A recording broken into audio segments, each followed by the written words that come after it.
Once upon a time, there was a king named Perseus, and he was the king of Argos. He had one daughter named Danae. He had asked a priestess if he would have a son one day, and she told him he would not. She also told him that his daughter would one day have a son, and that son would end up killing him. The only way for King Acrisius to escape his fate would be to kill his own daughter, which he could not bring himself to do. Instead, he locked Danae in a bronze house, sunk it underground, but left the roof open.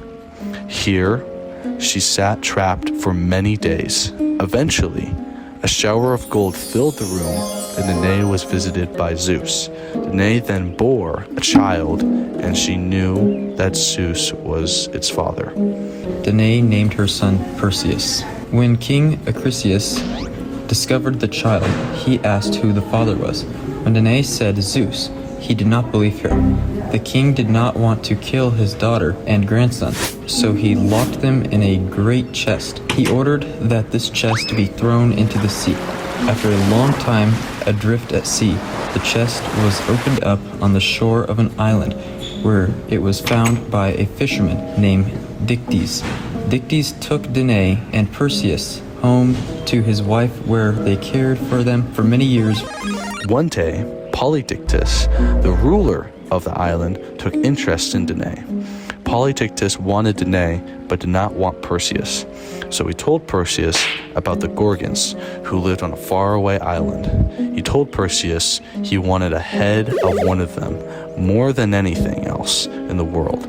Polydictys announced that he would be having a wedding. And because Perseus did not have a gift for the bride, he set off to get the head of Medusa, who was one of the Gorgons. He sailed to Delphi in Dodona. However, no one was able to tell him where the Gorgons lived. Then Hermes appeared to him. Hermes told Perseus that before he can fight Medusa, he would need to be properly equipped. What he would need is in the nymph of the north's possession. In order to find the nymphs of the north, he would need to talk to the Grey Woman. Hermes told Perseus that he would guide him to the Grey Woman, and then he gave him the sword to attack Medusa with. Then Athena appeared and gave Perseus a bronze shield, and told him to look into it when he attacked Medusa, so that he would not be turned to stone. Hermes guided Perseus to the border of the Black Country, where they found the Grey Woman, that all share a single eye.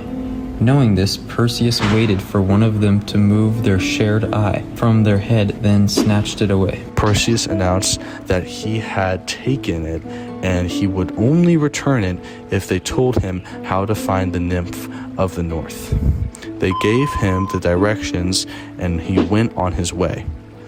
When he reached the country of the Hyperboreans, they welcomed him with a feast and gave him winged sandals, a magic wallet that could hold anything, and a cap that made a wearer invisible. Perseus now knew where the Gorgons lived, and he flew with Hermes to the island of the terrible sisters. They were asleep when he found them. He used his shield to see them clearly. Athena and Hermes showed Perseus which one was Medusa. Perseus hovered above them, aimed and struck Medusa's throat with the help of Athena, and put her head in his wallet. The other Gorgons awakened, but could not find him because of his magic cap. On his way back home, Perseus found a woman named Andromeda, who was being sacrificed to a sea serpent. Perseus fell in love with her and cut off the head of the serpent. Perseus then married her. When Perseus got back to the island where his mother was, no one he knew was anywhere to be found, because they were hiding from Polydictys.